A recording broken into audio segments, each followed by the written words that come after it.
Gold, trusted gold buyers. మీరు తాకట్టు పెట్టిన బంగారాన్ని విడిపించి ఈ రోజు ఉన్న మార్కెట్ ధరకు కొనబడను.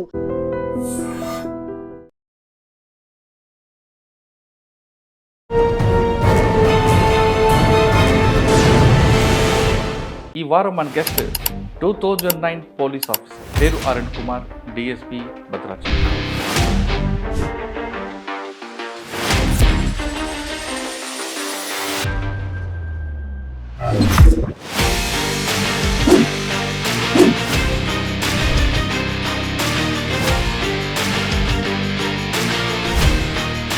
ఆయన ఇచ్చిన ఇన్పుట్సే తెలంగాణలో మావోయిస్టులు లేని రాష్ట్రంగా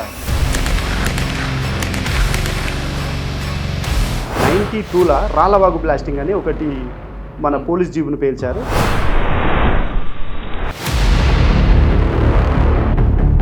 దాంట్లో కూడా అందాజు ఒక 10 మంది చనిపోయారు. పనిచేసేటప్పుడు ఏమవుతుందంటే ఏ రోజు ఇన్ఫర్మేషన్ ఆ రోజు కనుక్కుంటేనే ఒక కిక్ వస్తుంటుంది అన్నమాట. ప్రతి విలేజర్స్తోని డైరెక్ట్ ఇంటరాక్ట్ అయ్యేది. వాళ్ళకు కూడా అప్పటి వరకు కూడా అరే పోలీసులు వచ్చి మనతో ఇట్లా మాట్లాడతారు. కరకగూడెం పోలీస్ స్టేషన్ బ్లాస్టింగ్ కారణం ఏంటి? అదొక పెద్ద స్కెచ్ వేసి దాదాపు 45 రోజులు రెక్కి చేసామని అంటున్నారు. ఈ కరకగూడెం పోలీస్ స్టేషన్ ఎందుకు సెలెక్ట్ చేసుకున్నారు అనేది ఇప్పటికీ ఒక క్వశ్చన్కి ఆన్సర్ లేదా. మాకు కావాల్సింది మావోయిస్టు రహిత పోలీస్ స్టేషన్గా నీ పోలీస్ స్టేషన్ ఉండాలని సార్ బాగా ఎంకరేజ్మెంట్ చేసింది మాకు. కరకగూడెం వైపు ఒక దళం వస్తుంది, ఒక 40 మందితో వస్తారు. ఎస్ఐబి లాంటి ఆర్గనైజేషన్లు పనిచేయాలంటే ముందు ప్యాషన్, ఓపిక. అంత ఓపిక ఉంది కాబట్టినే మేము ఎస్ఐబిలో సక్సెస్ కాగలిగాం. నమ్మి వాళ్ళు పనిచేశారనుకోండి, ఆ విషయం వాళ్ళకి తెలిసే వాళ్ళకి మనకు ఏమైనా పర్లేదు కానీ మనల్ని నమ్ముకున్న వాళ్ళకి ఏం కాదనేది ఒక పెద్ద సిద్ధాంతంలాగా మాకు చెప్తాం. అత్యధిక powerful weapon Maoist weapon Jantar సర్కార్ ఎందుకు క్లోజ్ చేయాలనుకున్నారంటే అంటే జంతర్ సర్కార్ని ఎప్పుడైతే వీక్ చేయగలుగుతామో అప్పుడే మావోయిస్ట్ పార్టీని హిట్ ఛత్తీస్గఢ్ నుండి ఒక వ్యక్తి వద్దు మనం మాట్లాడినాము. పోయిన తర్వాత ఆయన రెస్పాండ్ ఇచ్చిందంతో ఓకే, ఇక దానికన్నా మించిన సంతోషం ఇంకోటి లేకుంటుండే. లొంగిపోయిన వాళ్ళందరూ కూడా మీరు వాళ్ళకు ఉద్యోగాలు ఇవ్వడం, గిరిదర్శనం కార్యక్రమం పెట్టారు. ఆ గిరిదర్శనం కాన్సెప్ట్ సక్సెస్ అయిందా? మేము చేసినామంటే ఇప్పుడు వీళ్ళకు ఫస్ట్ ఉపాధి చూపెట్టాలి.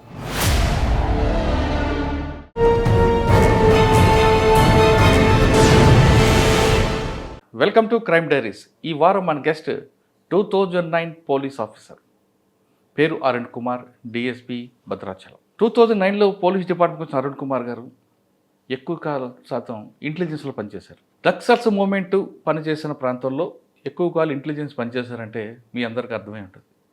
ఆయన ఇచ్చిన ఇన్పుట్సే ఈరోజు రాష్ట్రంలో తెలంగాణలో మావోయిస్టులు లేని రాష్ట్రంగా నమోదైంది. అంటే అరుణ్ కుమార్ గారు ఒక్కటే ఇచ్చింది కాకుండా ఆ టీం అంతా చేసిన వర్క్ ఈరోజు ఇన్పుట్స్ అంత చక్కగా వచ్చాయి. అరుణ్ కుమార్ గారిని అడిగి అసలు పోలీస్ డిపార్ట్మెంట్ ఎందుకు వచ్చారు, వస్తున్నప్పుడే ఆయన కూడా నక్సల్స్ మూవ్మెంట్ నుంచి బాగా ఉన్న ఏరియా నుంచి వచ్చారు కాబట్టి అక్కడ ఎలాంటి అనుభవాలు ఉండేవి. ముఖ్యంగా first posting Karakagudem, Naxals police station పేల్చిన మంచి పెద్ద ఎఫెన్స్ అది. ఆ కరకగూడెంలో ఆయనకు వచ్చిన ఎక్స్పీరియన్స్ ఏంటి, భద్రాచలంలో వరకు ఆయన చేస్తున్న జర్నీ ఎలాగుంది అనే విషయాన్ని సార్ అడిగి తెలుసుకున్నాం. సార్ నమస్తే అండి. నమస్కారం. అరుణ్ కుమార్ గారు తెర మీదకి రారు, తెర వెనక నడిపిస్తుంటారు. తెర మీదకి వచ్చేది చాలా తక్కువ, మిగతా ఆఫీసర్లాగా ఉంటారు. కానీ మీరు నక్సల్స్ ప్రభావిత ప్రాంతమైన వరంగల్ నుంచి వచ్చారు కాబట్టి అక్కడ మూమెంట్ ఎలాగుండేది? ఇప్పుడు భద్రాచలం, కొత్తగూడెం, చెర్ల, వెంకటాపురం ఆ ప్రాంతాన్ని ఎక్కువ కాలం పని చేస్తున్నప్పుడు ఇక్కడ మూమెంట్ ఏ స్థాయి ఉంటుంది, దళాల యాక్టివిటీ ఎలాగుండేది? అసలు ఆ సిద్ధాంతం కనుమరిగిన సిద్ధాంతాన్ని పట్టుకొని వేలాడబట్టే వాళ్ళందరూ ఈ పరిస్థితికి వచ్చారా, లేదు పబ్లిక్లో వాళ్ళకి సరిగ్గా సపోర్ట్ లేక వాళ్ళందరూ బయటకు వచ్చారా? మీకు ఎక్కువగా ఇంటెలిజెన్స్ రిపోర్ట్ బాగుంది కాబట్టి ఇప్పుడు జరిగిన ఇష్యూకి అంటే గడువుకు ముందే నక్సల్స్ మూవ్మెంట్ బ్రేక్ అవ్వడానికి మీ పార్ట్ ఎంతవరకు ఉంది? ఈ ప్రశ్నకు సమాధానం చెప్పే ముందు అరుణ్ కుమార్ గారు వరంగల్ టు భద్రాచలం జర్నీ చెప్పండి. మాది తిమ్మాపురం విలేజ్, హనంకొండ మండలం, గతంలో ప్రజెంట్ కిలా వరంగల్ మండలం, వరంగల్ డిస్టిక్. నేను పుట్టి పెరిగిందంతా మా తిమ్మాపూర్ విలేజ్లోనే. నేను చిన్నప్పుడు కూడా మా విలేజ్లో, మాది వరంగల్ నుండి ఒక 8 కిలోమీటర్స్ డిస్టెన్స్ ఉండే ఊరైనా కూడా మా దగ్గర అప్పుడున్న మావోయిస్టు పార్టీలు ఏదైతే విరసం అయితే ఏమైతుంది, మన పీపుల్స్ వార్ ఇవి తిరిగేది. ఆ క్రమంలో వీళ్ళు వచ్చి మా దగ్గర పాటలు పాడే క్రమంలో ఊర్లో ఉన్న పబ్లిక్ అంతా ఆ పాటలు వినేకి వెళ్తుండే. అదే సమయంలో నేను కూడా వెళ్ళి వింటుండే. అసలు నేను ఎందుకు వెళ్తున్నా, ఆ పాటలు ఎందుకు వింటున్నా, నేను వాళ్ళు ఏది జై కొట్టమంటే నేను ఎందుకు కొడుతున్నా అనేది కూడా అర్థం కాని స్టేజ్లో ఆ పాటలకు అట్రాక్ట్ అవ్వడమో, లేకపోతే ఆ పబ్లిక్ అక్కడ ఎందుకు వెళ్తున్నారు అని తెలియకుండా కూడా మేము వెళ్ళి చూడడం జరిగేది అన్నట్టు. ఎవరి పాటలు విన్నారు మీరు అప్పుడు? అంటే ఇక అది స్పెసిఫిక్ ఎవరు పాటలు అనేది మనకు అప్పుడు అంటే నా చిన్న వయసు కాబట్టి కరెక్ట్గా గుర్తించలేకపోతున్నాం, కానీ అప్పుడు వాళ్ళు చేసే క్రమంలో కొన్ని ఏం చేసేదంటే వాళ్ళు పబ్లిక్గా పంచాయతీలు చేసేది అన్నట్టు. అంటే ఏంటిదంటే అధిక వడ్డీలకు ఇచ్చేవారిని పిలిపించేది ప్రజల మధ్యలోకే, మీరు ఎందుకు అధిక వడ్డీలు ఇస్తున్నారు అనే దాని మీద కూడా వాళ్ళు కొంత వాళ్ళను అక్కడ ప్రజల మధ్యలోనే వాళ్ళ గొడవలను పరిష్కారం చేసి అక్కడికక్కడనే వాళ్ళని శిక్షించేయడం చేసేది అన్నట్టు. ఇట్లా ప్రజలు ఎక్కువ వాళ్ళకు దగ్గర అవ్వడం మొదలుపెట్టిండ్రు అన్నట్టు. మాకు police station Mamnoor police station, ఇది మా విలేజ్ నుండి ఒక 3 కిలోమీటర్ డిస్టెన్స్లో ఉన్నా కూడా పోలీసును అప్రోచ్ కాకుండా ఉంటుండే పబ్లిక్. ఎందుకు అంటే నేను అప్పుడు అంటే నాకు ఊహ తెలిసిన తర్వాత దాని గురించి ఆలోచిస్తే ఏంటంటే పబ్లిక్తోని పోలీస్కు రిలేషన్ తక్కువ ఉంది. తక్కువ ఉండడం వల్ల పబ్లిక్ ఎవరైతే ఎక్కువ యాక్సెస్ ఉంటారో వాళ్ళని అప్రోచ్ అవుతుండ్రు అనేది ఒక విషయం అయితే నేను నా చిన్నప్పుడు గ్రహించిన. మా ఊరు నుండి కూడా ఒక అతను మావోయిస్టు పార్టీలో ఉన్నాడని నాకు అప్పుడే తెలుసు. ఎవరైనా అతను జనార్దన్ రెడ్డి అని తర్వాత క్రమంలో చనిపోయాడు. ఆయన చనిపోయిన తర్వాత ఆయన అంత్యక్రియలు కూడా మావోయిస్టు పార్టీ అంటే ఏదైతే ఫ్రంటల్ ఆర్గనైజేషన్ నుండి కానీ పార్టీ నుండి కానీ ఆ రోజు వచ్చి ఆయనకి నివాళులు అర్పించిపోయింది అనేది చెప్పుకున్నారు, కానీ నాకు కూడా అదైతే తెలియదు. ఇది మీరు ఆ పాటల ప్రభావం ఆకర్షులైన ఎందుకు అటువైపు అడగలేదు? మీరు చదువుకోవడం అటే వచ్చారు అంటే ఏమైందంటే ఇది మా దగ్గర ఒక నాకు ఊహ తెలిసే వరకే ఇది మా దగ్గర నుండి దూరం అయిపోయింది. ఏదైతే ఈ పాటల ప్రభావితం ఉందో అది మా దగ్గర నుండి దూరం అయిపోయింది. ఎందుకంటే అప్పటి సంవత్సరం అంటే అది నాకు తెలిసి 95-96 పీక్ స్టేజ్ ఉంది కదా. 95-96 పీక్ స్టేజ్లో ఉంది. అంటే ఎప్పుడు అంటే ఆ టైం తర్వాత గవర్నమెంట్ కొంత గట్టిగా యాక్షన్ తీసుకోవడం వల్ల ఆ ప్రాంతం నుండి వేరే ప్రాంతానికి అయితే వెళ్ళిపోయింది. ఏదైతే హనంకొండ పోలీస్ స్టేషన్ మీద బాంబు దాడి జరిగిందో అప్పటి వరకు కూడా నాకు మావోయిజం అనేది కొంత ఐడియా ఉంది అన్నట్టు. ఆ దాడి జరిగిన తర్వాత కొన్ని రోజులకే ఒక 2 days 3 days వితిన్లోనే ఒక ఎన్కౌంటర్ అయింది అన్నట్టు. అంటే పోలీసు యొక్క ఇన్ఫర్మేషన్ వ్యవస్థ ఇంత ఉంటుందా అనేది నాకు అప్పుడు కొంత అయితే ఐడియా ఉంది. ఈ క్రమంలో నాకు మావోయిస్టు మీద నా చిన్నప్పుడు కొంత అవగాహన ఉంది అన్నట్టు. అప్పుడు మీ చిన్నతనంలో గట్టి పనిచేసిన పోలీస్ ఆఫీసర్ అండి అప్పుడు చాలా మంది పనిచేశారు వరంగల్లో. చాలా మంది పని చేసిన ఇది మన ex-DGP సార్ ఉండే గౌతమ్ సవాంగ్ గారు కాదు జేవి రాముడు గారు, ఏబి వెంకటేశ్వరరావు, సురేంద్ర బాబు. ఏదేమైనా కూడా అప్పుడున్న పోలీస్ ఆఫీసర్ల గురించి నాకు పెద్ద పరిచయం లేకున్నా ఓకే నాయక్ గారు అందరూ చేసింది, కానీ మన సారు అప్పుడు ఇది కొండమూరుతో ఒకటి నా అప్పుడు నళీన్ ప్రభాత్ సార్ది కొంత ప్రభావం అయితే ఉంది. సారు వచ్చిన తర్వాత వరంగల్ సిటీని ఒక రకంగా సెట్ చేయడం, మావోయిస్టు పార్టీకి బాగా ఉక్కుపాదం మోపడం, ఇవన్నీ ఆ సీజన్తో వరంగల్ టౌన్ నుండి మావోయిస్టు పార్టీ నెమ్మదిగా అడవులకి వెళ్ళిపోవడం అయితే నాకు అప్పటి వరకు తెలిసిన ఇదన్నట్టు. ఆ తర్వాత ఇక నాకు మళ్ళీ మావోయిస్టు పార్టీతో సంబంధం లేదు. నేను తర్వాత ఏం చేసిన అంటే 2006లో కానిస్టేబుల్ సెలెక్ట్ అయినా. నేను 2006లో కానిస్టేబుల్ సెలెక్ట్ అయ్యి ఫస్ట్ నేను హైదరాబాద్ సిటీలో పోస్టింగ్ నాది. నేను నల్లకుంట పోలీస్ స్టేషన్లో ఒక 1.5 year పోస్టింగ్ చేసిన కానిస్టేబుల్గా. ఆ తర్వాత 2009 బ్యాచ్లో డైరెక్ట్ సబ్ ఇన్స్పెక్టర్గా సెలెక్ట్ అయినా. నేను 2009 సబ్ ఇన్స్పెక్టర్ సెలెక్ట్ అయిన తర్వాత ట్రైనింగ్ అయిపోయిన తర్వాత నాకు ఫస్ట్ పోస్టింగ్ ఉమ్మడి ఖమ్మం డిస్టిక్. అప్పుడు ఉమ్మడి ఖమ్మం డిస్టిక్లో కరగూడెం పోస్టింగ్ ఇచ్చారు. నేను 2011 డిసెంబర్లో కరగూడెం పోలీస్ స్టేషన్లో నేను బ్లాస్ట్ అయింది కదా, అప్పటికి బ్లాస్ట్ అయింది. ఎస్హెచ్ఓగా ఛార్జ్ తీసుకున్నా. ఎస్హెచ్ఓగా ఛార్జ్ తీసుకున్న తర్వాత మా కరగూడెం పోలీస్ హిస్టరీ చదివితే ఏమైందంటే 2 మేజర్ బ్లాస్టింగ్స్ ఉన్నాయి. ఒకటి 92లో రాళ్ళవాగు బ్లాస్టింగ్ అని ఒకటి మన పోలీస్ జీబును పేల్చారు. దాంట్లో కూడా అందాజు ఒక 10 మంది చనిపోయారు. ఆ తర్వాత 97 పోలీస్ స్టేషన్ బ్లాస్టింగ్ చేశారు. పోలీస్ స్టేషన్ బ్లాస్టింగ్లో మొత్తం 16 మంది చనిపోయారు అన్నట్టు. ఈ 2 ఇన్సిడెంట్ల మీద నేను బాగా స్టడీ చేసిన. ఎందుకు ఈ మారుమూల ప్రాంతమైన ఇక్కడ మావోయిజం కూడా గట్టిగా లేని ప్రాంతంలో ఈ 2 ఇన్సిడెంట్ పోలీస్ మీద ఎందుకు జరిగినాయి అనే దాని మీద నేను బాగా స్టడీ చేస్తే నాకు అలా కనిపించిన ఒక ల్యాబ్స్ ఏంటంటే ప్రజలతోని కరెక్ట్గా సంబంధాలు లేకపోవడం అనేదే నాకు కొంత ల్యాబ్స్ అనిపించింది అన్నట్టు. పోలీస్కి ప్రజలు గ్యాప్ ఉంది అన్నట్టు నాకు అనిపించింది. అది నా ఒపీనియన్. నాకు అనిపించిన తర్వాత మనం ఇప్పటి నుండి అయినా ప్రజలతోని కరెక్ట్గా మనం సంబంధాలు ఏర్పరిచి వాళ్ళకి ఏది అవసరమో దాని అవసరాన్ని తీర్చగలిగితే వాళ్ళతో నేను కరెక్ట్గా సంబంధం మెయింటైన్ చేయగలిగితే వాళ్ళు ఏదైనా నన్ను అప్రోచ్ అవుతారు అనేది నాకు ఒక ఐడియాకి వచ్చిందండి. ఐడియాకి వచ్చిన తర్వాత నెక్స్ట్ నేను అక్కడ పోలీస్ ఛార్జ్ తీసుకున్న తర్వాత ఇక ప్రారంభించిన ఎట్లా చేయాలి దీన్ని అనే ఒక ప్రణాళిక పైన ప్రతి ఊర్లో అందరితో మాట్లాడాలి. అంటే గ్యాప్ అని కనిపించి దాని ఆరిజిన్కి వెళ్తారు, రూట్స్ కోసం వెళ్ళారు. ఎస్, ఆ గ్యాప్ను నేను ఫిలప్ చేయాలి. ఫిలప్ చేయగలిగితే మళ్ళీ ఇలాంటి సంఘటన మా ఏరియాలో జరగకుండా ఉంటుంది అనేది నాదొక కాన్సెప్ట్ వచ్చింది. కాన్సెప్ట్ వచ్చిన తర్వాత నేను ఆ క్రమంలో పోలీసింగ్ మొదలుపెట్టినాను. నేను మా కరగూడెంలో ఉన్న ప్రతి గూడెంకి వెళ్ళేది, ప్రతి గూడెం వెళ్ళి ప్రతి విలేజర్స్తోని డైరెక్ట్ ఇంటరాక్ట్ అయ్యేది. వాళ్ళకు కూడా అప్పటి వరకు కూడా అరే పోలీసు వచ్చి మనతో ఇట్లా మాట్లాడతారు అనే దాంట్లో నమ్మకపోతుండే కొంత టైం వరకు నన్ను.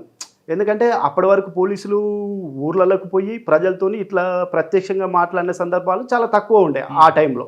ఎందుకంటే అప్పుడు మావోయిస్టు ప్రభావితం ఎక్కువ ఉండే, 2 పెద్ద ఇన్సిడెంట్లు జరిగినాయి. ఆ క్రమంలో అప్పుడున్న పోలీస్ ఆఫీసర్స్ కూడా మారుమూల ఊర్లోకి పోవడానికి కొద్దిగా ఇబ్బంది పడుతుండే. సార్ మీరు ఎందుకు సంఘటన జరిగింది మీద మీరు బాగా డెప్త్కి వెళ్ళారు కదా, కానీ కరకుగూడెం పోలీస్ స్టేషన్కి బ్లాస్టింగ్ కారణం ఏంటి? అదొక పెద్ద స్కెచ్ వేసి దాదాపు 45 రోజులు రెక్కి చేసామని అంటుంటారు, అది వాస్తవేనా? అది కరెక్ట్ రక్కి చేయడం వల్లనే ఆపరేషన్ వాళ్ళు కరెక్ట్గా సక్సెస్ చేసుకున్నారు అనేది మనకు అందరూ. కరకుగూడెం పోలీస్ ఎందుకు వాళ్ళు సెలెక్ట్ చేసుకున్నారు? ఈ కరగూడెం పోలీస్ స్టేషన్ ఎందుకు సెలెక్ట్ చేసుకున్నారు అనేది ఇప్పటికీ ఒక క్వశ్చన్కి ఆన్సర్ లేదండి. అవునా? నేను అక్కడ ప్రజలు చాలా మందిని అడిగిన, ఇప్పుడు ఇంత ప్రభావితం ఉన్న చాలా ఏరియాలు ఉండగా కరగూడెం పోలీస్ స్టేషన్ ఎందుకు బ్లాస్ట్ అయింది అనే దాని మీద నేను అక్కడ ఉన్న ప్రజలు చాలా మంది అడిగిన. ఎవరు కూడా అసలు ఇక్కడ మాకు పోలీసుతో ఇబ్బంది లేదు, అయినా కూడా ఇది ఎందుకు కొట్టిండ్రు అనేది కూడా ఈజీగా ఉందన్నా. ఇక వాళ్ళు ఒక దాడి చేయాలి అనే క్రమంలో ఈ దాడి రాష్ట్రం మొత్తం వాళ్ళ ఎఫెక్ట్ చూపెడుతుంది అనే సందర్భంలో వాళ్ళు దాడి చేసి ఉంటారు అనేది నా అభిప్రాయం. ఎందుకంటే నేను అక్కడ ప్రజలందరితో మాట్లాడినా, ఎవరైనా మనకు చెప్తుండే కదా మాకు ఇట్లా పోలీసు వాళ్ళు అన్యాయం చేస్తే మేము వాళ్ళను అప్రోచ్ అయినాం, వాళ్ళు అందుకే ఈ రివెంజ్ తీర్చుకున్నారు అని చెప్పేటోళ్ళు. మనం చాలామంది అక్కడ ఉన్న సీనియర్స్ని అడిగినాము, అప్పుడున్న యూత్ని అడిగినాము, ఎవరికి కూడా దానికి సమాధానం లేదు. అంతే, ఎందుకంటే నేను కరగూడెం పోయిన తర్వాత విలేజ్లోకి పోతాం కదా, పోయిన తర్వాత మీరు ఎప్పుడన్నా మావోయిస్టు పార్టీలో ఎవరినైనా చూసినారా అంటే అసలు ఎవ్వరు తెలియదు అనే ఒక సమాచారమే ఉంటుండే అక్కడ మాకు. ఎవరికి ఎవరు తెలియదు, మూమెంటే లేదు అక్కడ, మూమెంటే లేదు అంటారు అన్నట్టు. అంటే ఈవెన్ మెయిన్ రోడ్ మీద విలేజ్లో అయినా ఇంటీరియర్ విలేజ్లో ఎవరిని అడిగినా కూడా మూమెంటే లేదు. అంటే మనకు తెలిసి కూడా అక్కడ వాళ్ళు ఏం ఆర్గనైజ్ చేయలేదు మూమెంట్, జస్ట్ అది షెల్టర్ ప్లేస్ లాగానే యూజ్ చేసుకున్నారు. కరగూడెం అనే పిఎస్ లిమిట్స్లో షెల్టర్గానే ఉండేది, వాళ్ళ ప్రజలతో కూడా ఎక్కువ అక్కడ కలవపోయేది, ఎక్కువ సంబంధాలు కూడా లేవు. అదే సందర్భంలో మనం ప్రజలను అడిగినా కూడా మరి మావోయిస్టు పార్టీ ఇంత 2 పెద్ద పెద్ద బ్లాస్టింగ్ చేసిండ్రు, అసలు ఇక్కడికి ఎవరు పార్టీ ఇంపార్టెంట్ మీకు ఎవరు ఉందనే కాన్సెప్ట్లో కూడా మనం బాగా ట్రై చేసినా కూడా అక్కడ ఎవరిని అడిగినా మేము ఇంతవరకు చూడలే అనే సమాధానమే మాకు వచ్చేది. అంటే ఆ చుట్టుపక్కల దళాలు ఉండేవి అప్పట్లో, మనుగూరు, అప్పుడు నగరం.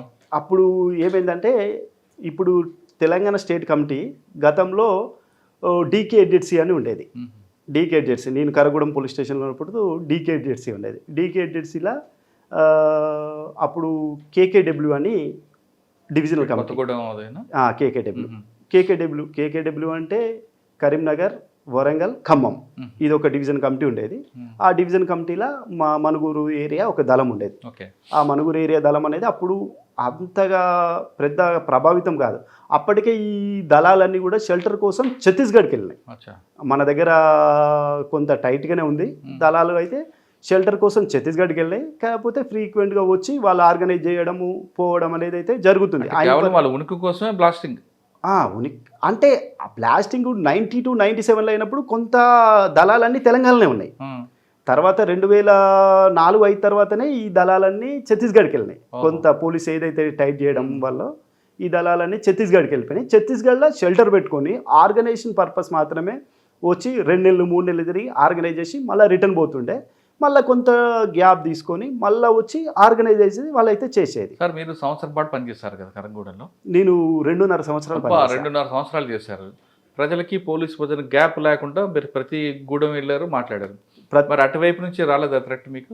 నేను ప్రతి గూడెం వెళ్ళినా మాట్లాడినా. ఈ మాట్లాడే క్రమంలో ఏమైందంటే వాళ్ళకు ఒక కొంత టైం తర్వాత నా మీద వాళ్ళకు ఒక మంచి అభిప్రాయం అయితే ఏర్పడ్డది. ఓకే, పోలీస్ అంటే ప్రజల దగ్గరికి వస్తారు, ప్రజల సమస్యలు తీరుస్తారు అనే క్రమంలో మనం ఏం చేసినామంటే ఇప్పుడు ఏదైతే గుత్తుకు హ్యాబిటేషన్స్ ఉంటాయి కొన్ని మా దగ్గర, అప్పుడు కరగూడెంలో ఒక 8 గుత్తుకు హ్యాబిటేషన్స్ ఉంటాయి. ఒకరోజు నేను ఒక గుత్తుకు హ్యాబిటేషన్కి విలేజ్ డిస్ట్రిక్ట్ పోయినప్పుడు ఏమైందంటే ఒక ముసలతను ఒక 60-65 సంవత్సరాలు ఉంటాయి. అతను ఈ చలికాలంలో నిప్పు పెట్టుకుంటారు కదా, ఆ నిప్పు కాలు సగం కాలిపోతుంది. అతనిది కాలిపోయి అది సెప్టిక్ అయింది, బాగా అట్లుంది అన్నట్టు.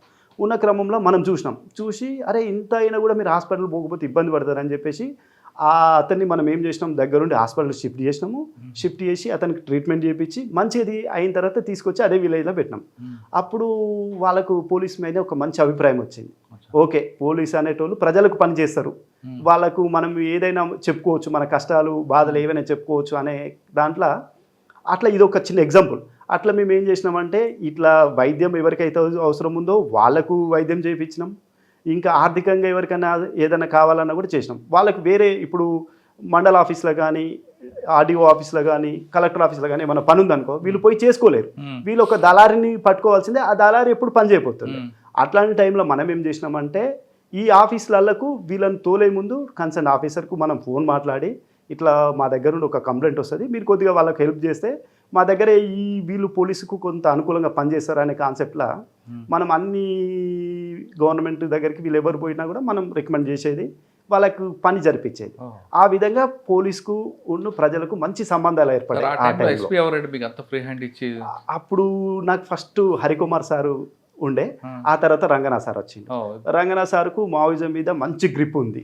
అతను వచ్చిన సార్ వచ్చినాక మాకు ఫ్రీ హ్యాండ్ ఇచ్చాడు, మీరు ఎట్లా చేసినా నేను మీకు సపోర్ట్ చేస్తా, మాకు కావాల్సింది మావోయిస్టు రహిత పోలీస్ స్టేషన్గా నీ పోలీస్ స్టేషన్ ఉండాలనేది సార్ బాగా ఎంకరేజ్మెంట్ చేసింది మాకు. సార్ గైడెన్స్లో కూడా మేము బాగా పనిచేసినాం అప్పుడు. సరే, 2.5 సంవత్సరాల్లో మీకు ఇదొకటి గుర్తుంది, ఇంకేమైనా గుర్తున్నాయా అక్కడ? అంటే ఇప్పుడు ఈ 2.5 సంవత్సరాలలో మాకేమైందంటే ఇప్పుడు ఒక టైంలో ఒక 40 మెంబర్స్ దళం వస్తుంది ఒక సందర్భంలో. అది 2012 నాకు తెలిసి వర్షాకాలం అంటే జూన్ జూలై మధ్యలో కరగూడెం వైపు ఒక దళం వస్తుంది, ఒక 40 మందితో వస్తారు అన్నట్టు. అప్పుడు లీడ్ చేసింది ఇప్పుడు ఏదైతే హరిభూషణ్ చనిపోయిండో అతను లీడ్ చేస్తుండు. అతనితో పాటు ఆ రోజు దామోదర్ ఉన్నాడు, దామోదర్తో పాటు పుష్పక అని మనకు పువర్త్ ఎన్కౌంటర్లో చనిపోయిన ఆమె ఉంది, ఆమె సుధాకర్ వాళ్ళ భార్య. అప్పుడు సుధాకర్ రాలే, అప్పుడు సుధాకరే దీనికి అంత హెడ్ ఉంటుండే, సుధాకర్ అవతలనే ఉన్నాడు. వీళ్ళందరూ వచ్చింది అన్నారు. వీళ్ళందరూ వచ్చిన ఇన్ఫర్మేషన్ను అదే విలేజర్ ఒక అతను చూసి మనకు అడ్వాన్స్గా చెప్పగలిగిండు అన్నట్టు. అట్లా అంటే మాకు అప్పుడు అనిపించింది అన్నట్టు, నేను చేసే కార్యక్రమాల వల్ల మాకైతే సమాచారం అయితే వస్తుంది, ప్రజలు మమ్మల్ని నమ్ముతుండ్రు అనేది మాకు ఒక అభిప్రాయం ఏర్పడేది. అప్పటి నుండి కూడా మా ఏరియాలో ఎప్పుడు దళ మూమెంట్ ఉన్నా వితిన్ డేస్లోనే మాకు ఇన్ఫర్మేషన్ వచ్చేది. ఓకే, చెప్పండి. దాంతోపాటు మేము ఆర్గనైజ్ చేసేది మా పోలీస్ పార్టీ. వీళ్ళు వస్తారని ముందే వచ్చింది కదా, మరి మీరేం చేశారు? అంటే వచ్చారని వచ్చింది, అప్పటి వరకు ఆ ఏరియాలో ఉన్నారు లేరు అనే ఇన్ఫర్మేషన్ కొంత తక్కువ ఉంటుండే. ఆ తర్వాత మాకు వస్తుండ్రు అనేది, వచ్చిండ్రు తిరుగుతుండ్రు అనేది ఇన్ఫర్మేషన్ ఎప్పటికప్పుడు వస్తుండే. వచ్చినప్పుడల్లా మేము కూమింగ్ ఆపరేషన్స్కు మేము పోతుంటిమి. ఆ తర్వాత వాళ్ళు మమ్మల్ని చూసి పారిపోవడమా అట్లా జరుగుతున్న సందర్భాలల్లో ఏమైందంటే ఓకే కరగూడెం ఏరియాకి పోతే పోలీసు వాళ్ళకి ఇన్ఫర్మేషన్ ఎప్పుడు సైట్ అవ్వలేదు మీకు? సైట్ కాలేదు ఆ టైంలో. అంటే కరగూడెం ఏరియాకు పోతుంటే పోలీసులకైతే ఇన్ఫర్మేషన్ పోతుంది, అంటే పబ్లిక్లో మార్పు వచ్చింది ఆ ఏరియాలో. కాబట్టి అది మనకు అప్పట్లాగా సేఫ్ జోన్ కాదు. మనం అక్కడికి పోయినా కూడా పబ్లిక్ను ఫ్రీక్వెంట్గా ఎవరిని కలవద్దు, మనకైతే ఎవరైతే నమ్మకస్తులు ఉంటారో వాళ్ళని కలవాలనే దాంట్లో అయితే వాళ్ళు వెళ్ళారనే అభిప్రాయం మాకు తర్వాత తెలిసింది. అది ఓకే. కరగూడెం తర్వాత నేను కరగూడెం తర్వాత మనుగురు చేశాను. మనుగురు కూడా ఓన్లీ మనుగురు టౌన్ వరకే టౌన్ లాగా ఉంటుంది, మిగతా అది కూడా ఇంటీరియల్ ఏరియానే. అక్కడ పోయిన తర్వాత కూడా మేము ఈ ఇంటీరియల్ విలేజ్తో కూడా బాగా ఇంటరాక్ట్ అయ్యేది.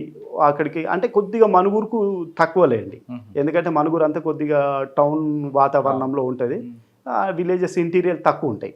మనుగురులో కూడా అంతగా కరగూడెం కన్నా తక్కువే, కరగూడెం కంటే తక్కువ. కరగూడెం ఇక ఫుల్లీ ఎఫెక్టెడ్ అది. అప్పుడు మనుగురులో కూడా మనము ఈ గుత్తికు హ్యాబిటేషన్స్ వీళ్ళతో ఎక్కువ కమ్యూనిటీ పోలీసింగ్ ఎక్కువ ప్రయారిటీ ఇచ్చారు అంతే. అదే పోలీసింగ్లో మనకు ఇన్ఫర్మేషన్ పెరగాలంటే కమ్యూనిటీ పోలీసింగ్, వాళ్ళకి ఏది కావాలో మనం అటెండ్ అయినాం అనుకో ఆటోమేటిక్గా మన మీద నమ్మకం వస్తుంది, మనం వద్దన్నా కూడా ఇన్ఫర్మేషన్ చెప్తారండి వాళ్ళు, షూర్. అది ఓకే. మనుగురు తర్వాత నేను మనుగురు తర్వాత ముల్కల్పల్లి చేశా. ముల్కల్పల్లిలో ఒక 1.5 years చేశా. ముల్కల్పల్లిలో కూడా మాకు 18 గుత్తికు హ్యాబిటేషన్స్ ఉండే అప్పుడు. అది ఇంటీరియలే, బట్ కాకపోతే అక్కడ మూమెంట్ ఉండదు. మూమెంట్ లేకున్నా కూడా మనం ఏం చేసేదంటే ఈ ముల్కల్పల్లిలో అందరూ కూడా మన సుక్మా, బీజాపూర్, దంతెవాడ ఈ డిస్టిక్లలోకి వెళ్ళి మైగ్రేట్ అయిన వాళ్ళే. మనం ఏం చేసేదంటే వీళ్ళు రెగ్యులర్గా అటు వెళ్ళేస్తుంటారు, ఛత్తీస్గఢ్కి వెళ్ళేస్తుంటారు. అంటే వెళ్ళినప్పుడల్లా వీళ్ళని మనం మోటివేట్ చేసేది, అక్కడ ఏం జరుగుతుందో కనుక్కొని మళ్ళీ వచ్చి మాకు చెప్పమని చెప్పేది అన్నట్టు. సో అట్లా కూడా మేము కొంత ఇన్ఫర్మేషన్ డెవలప్ చేసేది. ఏది బీజాపూర్లో ఏమవుతుంది, సుక్మాలో ఏమవుతుంది, దంతెవాడలో ఏమవుతుంది అంటే ఏరియా వైజ్గా కొంత అప్పుడైతే ఇన్ఫర్మేషన్ అయితే వాళ్ళు అట్లా ఇన్ఫార్మర్ వ్యవస్థను మనం అప్పుడు కూడా తయారు చేసి వీళ్ళు రెగ్యులర్గా ఏదైతే ఇంటీరియర్ విలేజ్ పోయి వచ్చిన తర్వాత అక్కడ ఏ దళాలు మూవ్మెంట్ అవుతున్నాయి, వాళ్ళ స్ట్రాటజీ ఏంది, వాళ్ళు ఎట్లున్నారు ఇప్పుడు అనే దాని మీద అయితే మేము కొంత వర్కౌట్ చేసినాం. తర్వాత ఎక్కడికి వచ్చారు? ఆ తర్వాత నేను ఇంకా ముల్కల్పల్లి పోస్టింగ్ తర్వాత నేను ఇంటెలిజెన్స్కి వెళ్ళిపోయినా. Intelligence Warangal RIO office. నేను పొలిటికల్ ఇంటెలిజెన్స్గా అక్కడ ఒక 4 years వర్క్ చేశాను. ఓకే. ఆ తర్వాత నాకు 2020 సెప్టెంబర్లో ఇన్స్పెక్టర్గా ప్రమోషన్ వచ్చింది. 2020 సెప్టెంబర్ అప్పుడు నాకు ఇన్స్పెక్టర్గా ప్రమోషన్ వచ్చింది. ఇన్స్పెక్టర్గా ప్రమోషన్తో నేను ఎస్ఐబికి వెళ్ళడం జరిగింది. నేను ఎస్ఐబిలో దగ్గర దగ్గర ఒక 6 years వర్క్ చేశాను. 2020 అంటే కరోనా. 21 అంటే కరోనా అయిపోయి సెకండ్ వేవ్కు స్టార్ట్ అయ్యే ముందు. ఓకే. ఫస్ట్ వేవ్ అయిపోయింది. సాధారణంగా ప్రతి ఆఫీసర్ లా అండ్ ఆర్డర్ చేయాలనుకుంటారు కదా, మీరు దీంట్లోనే ఎందుకు స్టిక్ అయిపోయారు? ఇది ఏమంటే అంటే ఒక్కొరికి ఒక ప్యాషన్ ఉంటుంది. మనకి ఇది ఒక ప్యాషన్, ఇది ఒక అడిక్ట్ అంతే. వన్స్ దీనికి అడిక్ట్ అయినామంటే ఇది చేయాలన్న ఇంట్రెస్ట్ బాగా పెరుగుతుంది మనకు. ఇది అడిక్ట్ అయిపోయినాం, ప్యాషన్ కూడా ఇది ఒకటి మనకు. అంటే దీనికి ఓపిక ఎక్కువ కావాలి. మిగతా లాండెడ్ పొల్యూషన్ ట్రాఫిక్ అనుకోండి, ఒక టైం ఉంటుంది, ఆ టైంలో డ్యూటీ అయిపోయి దిగుతాం, ఒక ఎక్యూజ్తో మాట్లాడాలంటే 1-2 hours అవుతుంది. ఎస్ఐబి లాంటి ఆర్గనైజేషన్లు పనిచేయాలంటే ముందు ప్యాషన్, దాంతోపాటు ఓపిక. ఒక ఇన్ఫార్మర్ ఈరోజు వస్తాడో రాడో తెలియదు, రేపు వస్తాడో, కానీ అక్కడ మీరు ఉండాల్సి వస్తుంది. మరి అంత ఓపికతో మీరు పనిచేశారా? చేసినాం. అంత ఓపిక ఉంది కాబట్టినే మేము ఎస్ఐబిలో సక్సెస్ కాగలిగినాం. ఆ ఓపిక లేకపోతే ఎస్ఐబిలో సక్సెస్ కావడం కష్టం. ఒకటి. నెంబర్ 2, ఓపిక ఉందంటున్నారు. అబ్జర్వేషన్ ఉండాలి. ఎక్కడ కూడా మీ గురించి రివీల్ చేయకూడదు. కొన్నిసార్లు మరీ ఇబ్బంది ఉన్నా కూడా ఆ ప్రాబ్లం ఫేస్ చేయాలి. అటువంటి చేశారా? చేశామండి అట్లా కూడా. నేను కొత్తగా ఎస్ఐబికి వెళ్ళిన తర్వాత ఎస్ఐబిలో నేను చూసిన ఏరియా ఏంటంటే కొత్తగూడెం ఏరియా. కొత్తగూడెం ఏరియా అంటే ఇది మన టీఎస్సి తెలంగాణ స్టేట్ కమిటీలో మొత్తం 3 ఏరియా కమిటీ అంటే 3 డివిజన్ కమిటీలు ఉంటాయి. ఒక డివిజన్ కమిటీలో భద్రాద్రి కొత్తగూడెం అల్లూరి సీతారామరాజు అనేది ఒక డివిజన్ కమిటీ. నేను ఈ డివిజన్ కమిటీ మూమెంట్ చూడడం మొదలుపెట్టాను. దీంట్లో అప్పుడు 2 ఏరియా కమిటీలు ఉంటుండే. ఒకటి చెర్ల ఏరియా కమిటీ, ఒకటి మనుగూరు ఏరియా కమిటీ. చెర్ల ఏరియా కమిటీలో చెర్ల ఎల్ఓఎస్, శబరి ఎల్ఓఎస్, చెర్ల ఎల్జిఎస్ అని అప్పుడు ఉంటుండే. ఇటు గోదావరి ఇతల మనుగూరు ఎల్ఓఎస్, మనుగూరు ఎల్జిఎస్ అన్నారు. వీటన్నిటికీ ఇప్పుడు ఏదైతే సరెండర్ అయిన ఆజాద్ ఉండో ఆజాదే అప్పటి నుండి కూడా సెక్రటరీగా పనిచేసిండు. ఆ క్రమంలో ఈ చెర్ల ఏరియాకేమో అరుణ డివిసిఎం, ఈమె కార్యదర్శి ఉండేది.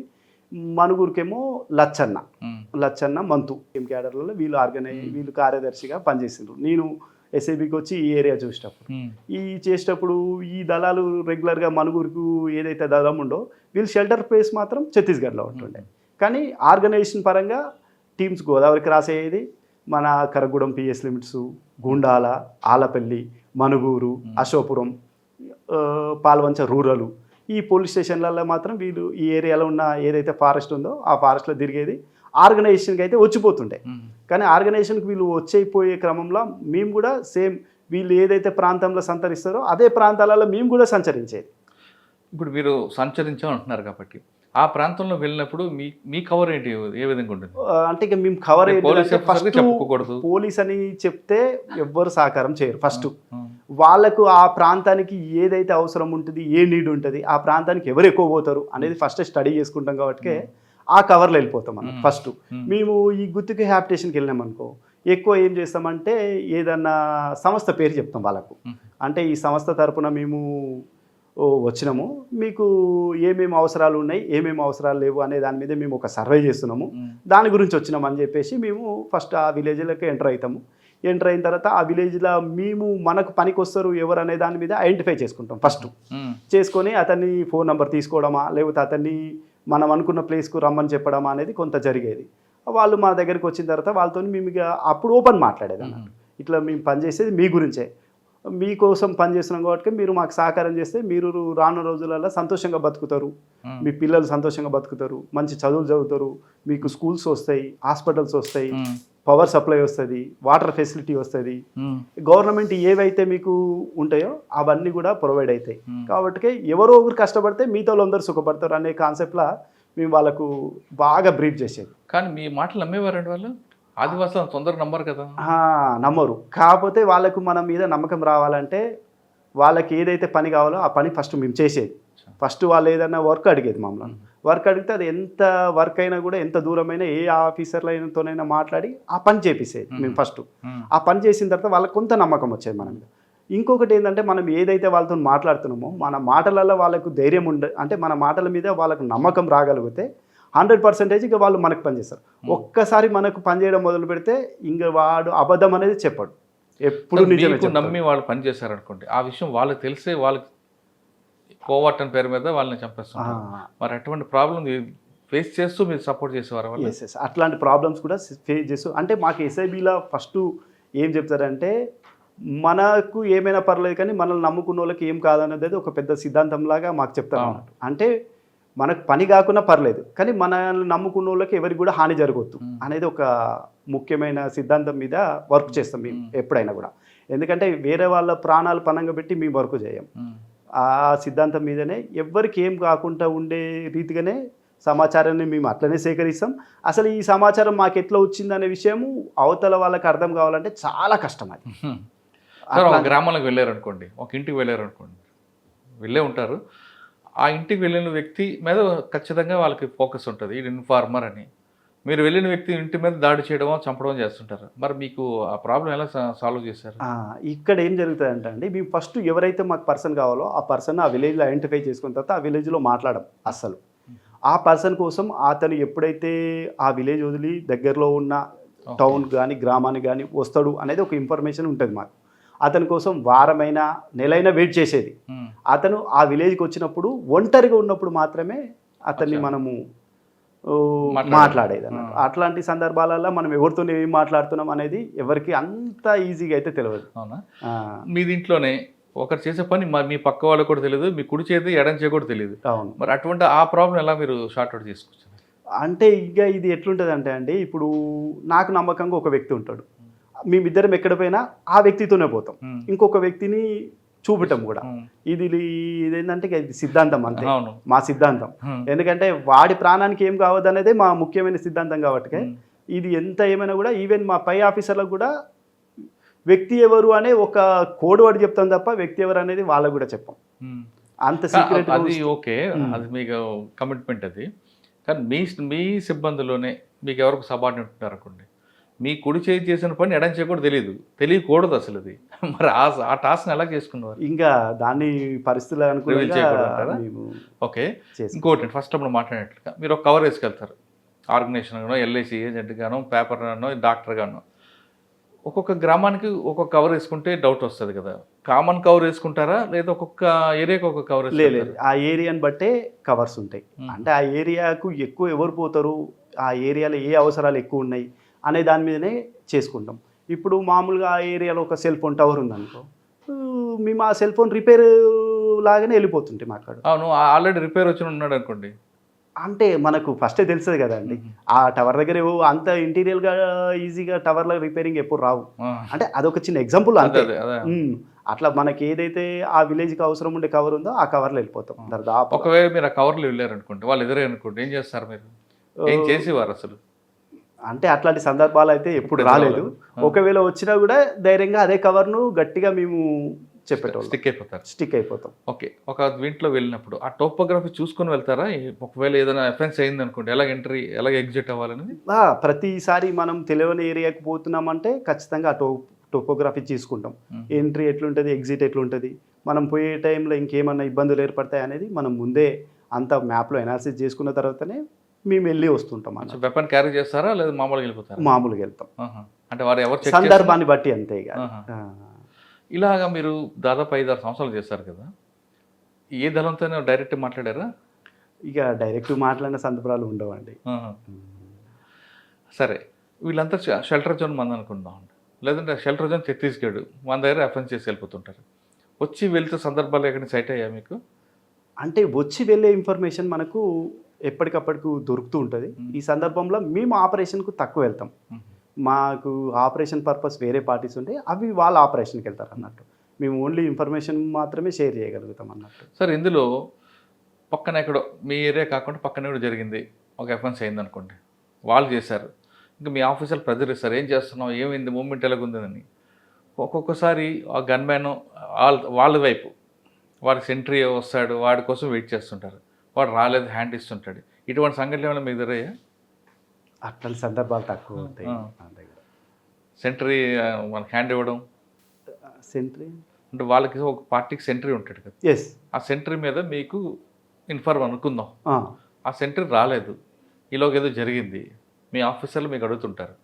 అంటే అట్లాంటి సందర్భాలు వచ్చినప్పుడు ఆఫీసర్స్ కూడా అందరికీ అర్థమైపోతుంది అచ్చా. అది ఎందుకు జరగలేదు అనే దాని గురించి తర్వాత నేను ఆన్సర్ చేయగలుగుతా కదా. మ్మ్. కాబట్టి అట్లాంటి వాటిలో ఎప్పుడైతే మాకు ఇబ్బంది కలగదు. మ్మ్. ఎందుకంటే ఒక పని ఈ టైంకి అవుతుంది అనే గ్యారంటీ అయితే ఉండదు మ్మ్. ఈ వర్క్లో. అచ్చా. అట్లా అది సందర్భం ప్రకారం టైం ప్రకారం అవ్వాల్సి ఉంటే అవుతుంది, లేదంటే పోస్ట్ పోన్ అవుతుంటుంది. కానీ ఇది రిస్క్ జాబ్ అని మీరు ఐడెంటిఫై చేశారు. ఇది రిస్క్ జాబ్ అనేది ఐడెంటిఫై తెలుసు, అయినా కూడా అదొక ప్యాషన్ అంతే, చేయాలనుకుంటున్నాం చేసినాం.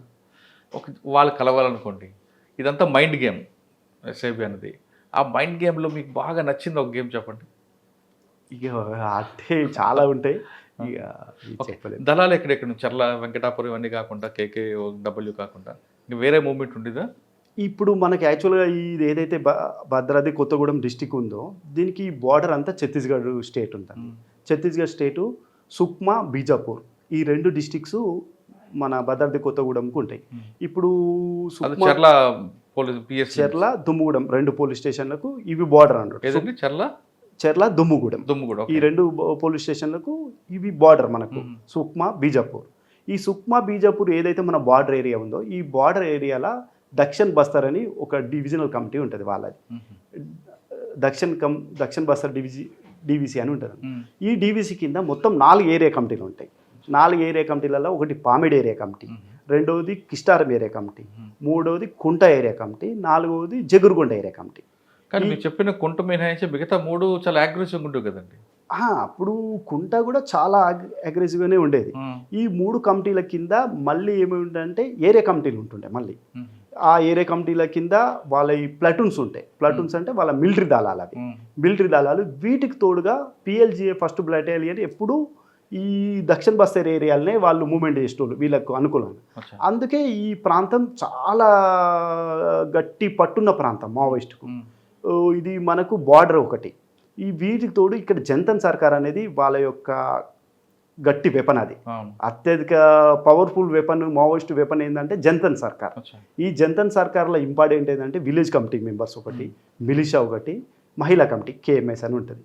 ఇవి చాలా క్రూషియల్ రోల్ పోషించినాయి వాళ్ళకు. వాళ్ళ రక్షణ కవచం ఏమిందంటే ఈ జంతన్ సర్కారే. ఈ చెర్ల నుంచి 10 కిలోమీటర్లు వెళ్తే అదే కదండి. అంతే, చెర్ల నుండి 10 కిలోమీటర్లు. అప్పటి వరకు కూడా 2014 నుండి కూడా చెర్లలో కూడా చాలా ఎఫెక్టివ్ ఉండేది. ఈ జంతన్ సర్కార్ సిస్టమ్ చెర్లలో కూడా ఉండేది. ఇది మనకు 2020-21 వరకు కూడా నడిచింది ఏది జంతన్ సర్కార్ అనే సిస్టమ్. ఆ తర్వాత ఎప్పుడైతే మనము జంతన్ సర్కార్ను ఎప్పుడైతే దీన్ని వీక్ చేయగలిగితేనే మనం మావోయిస్ట్ పార్టీకి రీచ్ అవుతాం అనేది ఒక ఉద్దేశంతో అప్పటి నుండి మనం జంతన్ సర్కార్ మీద కాన్సన్ట్రేషన్ చేయడం జరిగింది అన్నట్టు. దాంట్లో పనిచేసే విలేజ్ కమిటీ మెంబర్లు అయితేంది, మిలిషా వాళ్ళు అయితేంది, ఏ కమిటీ మెంబర్లైనా తీసుకురావడం, వీలైతే అరెస్టు లేదంటే సరెండర్ చేపించి కౌన్సిలింగ్ చేసి వాళ్ళలో మార్పు రావడం స్టార్ట్ చేసినాం అన్నట్టు. జంతన్ సర్కార్లో యాక్టివ్గా ఉన్నాము ఎవరు అంటే ఇప్పుడు జంతన్ సర్కార్ల మహిళా కమిటీకి జంతన్ సర్కార్లో ఉన్న దాంట్లో ఎట్లుంటుంది అంటే అండి, దానికి ఒక ఎడ్జెడ్సీ క్యాడరే ఇన్ఛార్జ్ ఉంటుండే వాళ్ళకు. అంటే స్టేట్ కమిటీ మెంబరే ఇన్ఛార్జ్ ఉంటాడు జంతన్ సర్కార్. అంటే ఇప్పుడు మన సైడ్ ఎట్లుంటుంది అంటే ఒక ఏసీఎం క్యాడర్ను ఇన్ఛార్జ్ ఇస్తారు. ఏది ఇప్పుడు మన ఏరియాలకైతే అట్లా జరుగుతుంటుంది. ఆవిడ సరెండర్ అయిపోయారు కదా, ఆవిడ బాగా ఫెరోషియస్ ఉంటుంది అంటారు. ఎవరు పేరు? సోనియా. ఎస్, ఆమె ప్రాపర్ వచ్చేసి ఈమెది గొల్లపల్లి పిఎస్ లిమిట్స్. అది మీ జిల్లా కదా? లే, Gollapalli PS limits Sukma district ఈమెది. ఈమె ఏం చేసిందంటే హస్బెండ్ వరంగల్. ఎస్, వాళ్ళ హస్బెండ్ వరంగల్ చందు అని CNM state committee member marriage చేసుకుంది అన్నట్టు. ఈమె సోని చాలా ఫెరోషియస్గా ఉండే. అప్పుడు జంతన్ సర్కార్ను బాగా పటిష్టంగా చేసిన దాంట్లో ఈమె పాత్ర కూడా చాలా ఉంది అక్కడ. ఇప్పుడు ఎప్పుడైతే మేము చెర్ల ఈ జంతన్ సర్కారు లింక్స్ ఎప్పుడైతే క్లోజ్ చేయడం మొదలు పెట్టామో మాకు కొంత బార్డర్కు వెళ్ళడం ఈజీ అనిపించింది. ఆ తర్వాత జంతన్ సర్కార్ ఎందుకు క్లోజ్ చేయాలనుకుంటారంటే వాళ్ళు ఆదివాసులందరికీ చెరువులు తమ్మడం, తర్వాత వాళ్ళు స్కూల్స్ పెట్టడం ఇవన్నీ చేసుకొచ్చారు కదా. కరెక్టే. చెరువులు తవ్వడం అనేది బాగానే ఉంది. దాని ద్వారా వాళ్ళకి అంతో కూస్తో వ్యవసాయం చేసుకోగలిగింది. స్కూల్స్ పెట్టిండ్రు. స్కూల్స్ పెట్టడం వల్ల వాళ్ళకి ఏం నాలెడ్జ్ ఇవ్వగలిగిండ్రు? పార్టీ నాలెడ్జ్ మాత్రమే ఇవ్వగలిగిండ్రు. కానీ సమాజంలో మంచి ఏంది, చెడు ఏంది, ఓకే. మనం ప్రభుత్వం ఉంటుంది. ప్రభుత్వం నుండి మనకి ఇలాంటి సౌకర్యాలు ఉంటాయి అనేది ఏ రోజు కూడా వాళ్ళకి చెప్పలేకపోయిండ్రు వాళ్ళు. కాబట్టి అలా చదివిన వాళ్ళు మళ్ళీ కూడా మావోయిస్ట్ పార్టీల పనిచేసే విధంగానే తయారు చేసేది తప్ప వేరేగా తయారు చేయలేకపోయిండ్రు వాళ్ళు. మంచిగా దానికోసం అది క్లోజ్ చేశారా? అంటే జనతా సర్కార్ని ఎప్పుడైతే వీక్ చేయగలుగుతామో అప్పుడే మావోయిస్ట్ పార్టీని హిట్ చేయగలుగుతాం అనేది మా దగ్గర అయితే కొంత సమాచారం అయితే ఉండేది. దాని ప్రకారమే ఫస్ట్ జనతా సర్కార్ వీక్ కావాలి. జనతా సర్కార్ వీక్ కావాలంటే వాళ్ళకి అసలు గవర్నమెంట్ నుండి వచ్చే పథకాలు ఏముంటాయి, గవర్నమెంట్ వల్ల ఎంత ఉపయోగం ఉంటుంది అనేది ఫస్ట్ ఇంటీరియర్ ఉండే విలేజెస్కు తెలవాలి.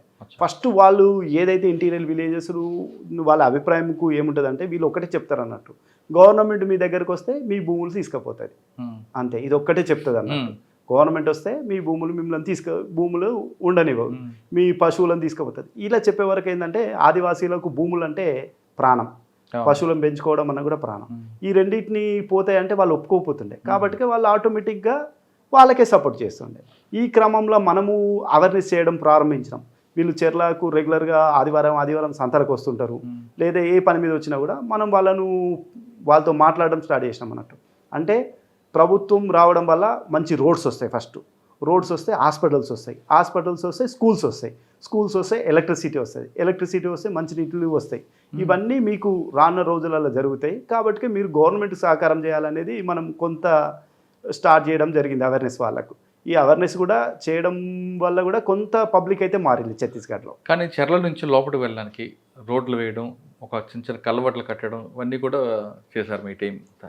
అప్పుడేమైనా మీకు ప్రాబ్లమ్స్ రాలేదా? అంటే ఇప్పుడు ఏదైతే డెవలప్మెంట్ వర్క్ స్టార్ట్ అవుతుందో, డెవలప్మెంట్ స్టార్ట్ అయితే మూమెంట్ స్టార్ట్ అవుతుంది. పబ్లిక్ మూమెంట్ రానిపోవడం ఈజీ అవుతుంది. రానిపోవడం ఈజీగా అయినప్పుడు ఏమవుతుంది అంటే సమాచారం బయటికి తెలియడం కూడా చాలా ఈజీ అయిపోతుంది. ఆ కాన్సెప్ట్లో ఎప్పుడు కూడా వాళ్ళ డెవలప్మెంట్ దాని మీద మాకు ఎప్పుడు ఇబ్బంది కలిగించేది.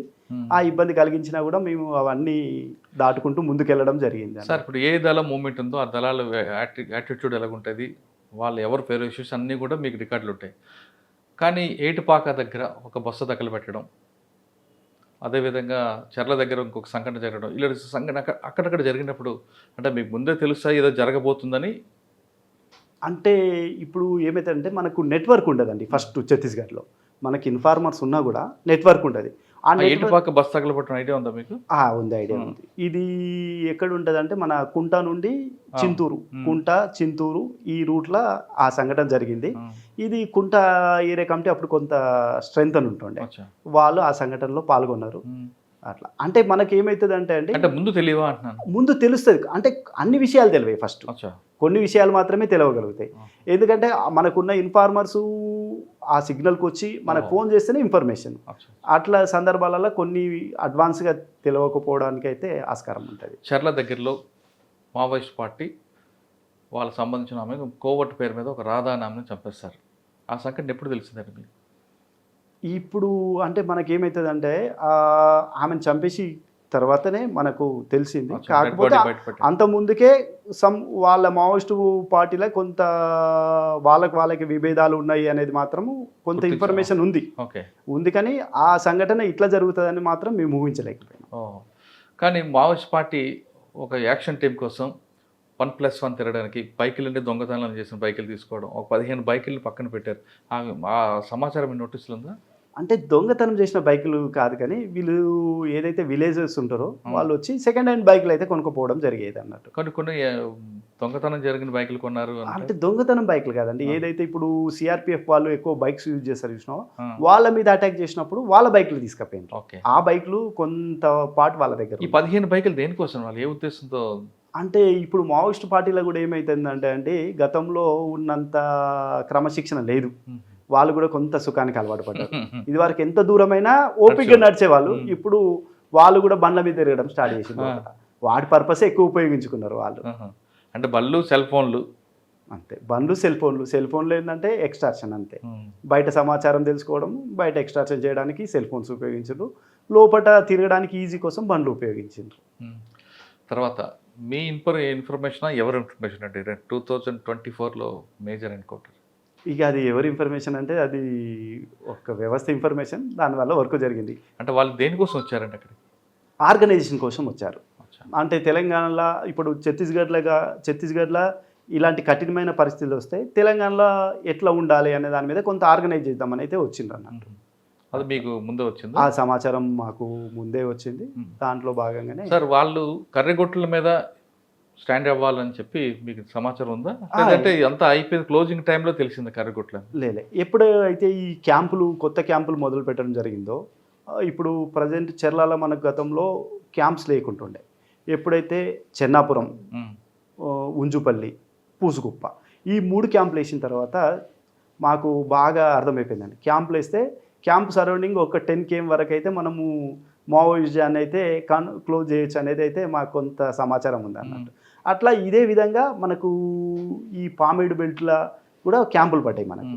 ఇటు ఊసూరు బెల్టు, ఈ బెల్ట్లో కూడా క్యాంపులు పడ్డాయి. ఈ క్యాంపులు పడ్డా కొద్దీ వాళ్ళకు కొంత తిరగడం మాత్రము ఇబ్బందికరమైన పరిస్థితి ఉంది. ఇబ్బందికరమైన పరిస్థితుల్లో వీళ్ళు ఎటు మూవ్ కావచ్చు అనే దాంట్లో కూడా మేము బాగా ఎప్పటికప్పుడు సమాచారం తెలుసుకుంటూనే ఉన్నాం. కొంత అబుజుమడ ఏరియాకు పోయేటట్టు ఉంది అనేది కొంత ఇంద్రావతి ఏరియాకు, లేకపోతే కరిగుట్టలు ఎక్కుతారు అనేది మాత్రం మా దగ్గర సమాచారం ఉండేది. కానీ అరుణ్ కుమార్ కేవలం భద్రాచలం కాకుండా అంటే ఛత్తీస్గఢ్, బీజాపూర్, పూజారి, కంకేర్ వైపు కూడా వెళ్ళొచ్చేవారు అక్కడ మూవ్మెంట్ తెలుసుకోవడానికి అనేది. అంటే ఇంకా పరిస్థితుల ప్రభావంగా వెళ్ళొస్తుంటాము. కానీ అది ఒకవేళ మీకు ఆ స్టేట్ ఇన్ఫర్మేషన్ వచ్చింది అనుకోండి, ఛత్తీస్గఢ్ కానీ లేదంటే మహారాష్ట్ర, మీరు వాళ్ళకి ఇస్తారా లేదా తెలంగాణ? ఏదున్నా కూడా మా ఏజెన్సీకే ఇన్ఫర్మేషన్ షేర్ చేస్తాం. అక్కడ నుండి అది ఎవరికి చేరాలో వాళ్ళకి చేరుతుంటుంది అన్నట్టు. ఆ ఇంటెలిజెన్స్లో ప్యాషన్గా పనిచేస్తారు కదా, మీకు బాగా గుర్తుండిపోయిన ఒక సంఘటన చెప్పండి. అంటే ఇలా పనిచేసేటప్పుడు ఏమవుతుందంటే ఏ రోజు ఇన్ఫర్మేషన్ ఆ రోజు కనుక్కుంటేనే ఒక కిక్ వస్తుంటుంది అన్నట్టు. ఇవాళ మీకు బాగా కిక్ వచ్చిన సంఘటన చెప్పండి. అంటే సంఘటనలు చాలా ఉంటాయి, అంటే రివీల్ చేయకుండా ఉండాల్సింది, అంటే దానివల్ల మీకు ఇబ్బంది రాకుండా ఉండేది. అంటే మేము ఏంటంటే ప్రజలలో మార్పు వస్తుందా లేదా అనేదే మా కాన్సెప్ట్. ఏదైతే ఇప్పుడు మనము ఇక్కడ నుండి ఒక ఛత్తీస్గఢ్ నుండి ఒక వ్యక్తితో మనం మాట్లాడినాము, పోయిన తర్వాత ఆయన రెస్పాండ్ ఇచ్చిండు అనుకో, ఓకే, ఇక దానికన్నా మించిన సంతోషం ఇంకోటి లేకుంటుండే. ఎందుకంటే ఏదైతే ఆ వ్యక్తి మనకు రెస్పాండ్ అయిందంటే మనము మావోయిజాన్ని కంట్రోల్ చేస్తున్నాం అన్నట్టే లెక్క. ఎందుకంటే మనకు ఇంటీరియర్ ఏరియా నుండి ఇన్ఫర్మేషన్ వస్తుంది. సో దట్ మాకు ఒక కొత్తగా ఇంటీరియర్ ఏరియా నుండి ఒక సోర్స్ తయారైతే అదే చాలా కిక్ వచ్చే విషయం. దామోదర్ ఎప్పుడైనా ఎదురుపడ్డారా? ఆయన ఇన్ఫర్మేషన్ మీద ట్రై చేశారా? అంటే మనకి ఇప్పుడు చాలా ఇన్ఫర్మేషన్ వస్తుంది. కొద్దిగా ఆపరేషనల్గా మాకు ఛత్తీస్గఢ్ ఉండే వరకు కొంత తక్కువ ఉంటుండే. అట్లా హిడ్మా మీద ఎప్పుడు ఫోకస్ చేశారా మీరు? అంటే ఇప్పుడు ఆయన హిడ్మా అనేది మెయిన్ టార్గెట్గా మేము పనిచేసినాం. ఎందుకంటే మా దళాలు కూడా ఛత్తీస్గఢ్ పోయి కొట్టాలంటే బెటాలియన్ బాగా అడ్డుపడుతుండే మాకు. ఈ బెటాలియన్ వీక్ చేస్తే మాత్రమే మిగతా దళాలు వీక్ అయిపోతాయి అనేది మాత్రం మేము తెలుసుకున్న సమాచారం ప్రకారం బెటాలియన్ వీక్ చేయాలని మేము చాలా ప్రయత్నాలు చేసినాం. ఆ ప్రయత్నాలలో సక్సెస్ కూడా అయినాం. కానీ హిడ్మా తెలంగాణ రాష్ట్రం దాటి ఆంధ్రప్రదేశ్ దొరికాడు కదా, ఇంకా ఎక్కడ దొరికినట్టే కదా. అంటే ఇప్పుడు ఎవరో ప్రయత్నం చేస్తే ఎక్కడికొక్కడు వెళ్తుంటారు. ఆ సందర్భంలో దొరికింది. ప్రయత్నం అయితే జరిగితేనే రిజల్ట్ అనేది. మావోయిజం అన్నది మీ గ్రామం నుంచి చూశారు మీరు, మీ జిల్లా నుంచి. ఇప్పుడు క్రమేపీ ప్రజలు దూరం అవ్వడానికి, వాళ్ళు ఎంచుకున్న భావాజాలానికి దూరం అవ్వడానికి కారణం ఏంటి? ఇప్పుడు నా ఎక్స్పీరియన్స్ ప్రకారం ఏమవుతుందంటే, ప్రజలకు ప్రభుత్వంతో, ప్రభుత్వ సంస్థలతోని మంచి సంబంధం ఏర్పడ్డప్పుడు మావోయిజంతో పని లేదు. ఆ సందర్భాలలోనే ఇప్పుడు మన తెలంగాణ నుండి మావోయిజం ఛత్తీస్గఢ్ పోవడానికి గల కారణం ఏంటంటే ప్రభుత్వం చేస్తున్న మంచి పనులే. ప్రభుత్వం ప్రజలకు దగ్గర అవ్వడం వల్లనే మావోయిజం అనేది దూరమైంది అనేది నేను గట్టిగా నమ్ముతున్నాను. అంటే ప్రభుత్వం చేసిన కార్యక్రమాలు కింద వరకు వెళ్ళడం, ప్రభుత్వంతో ప్రజలకు మంచి సంబంధాలు ఏర్పడ్డాయి.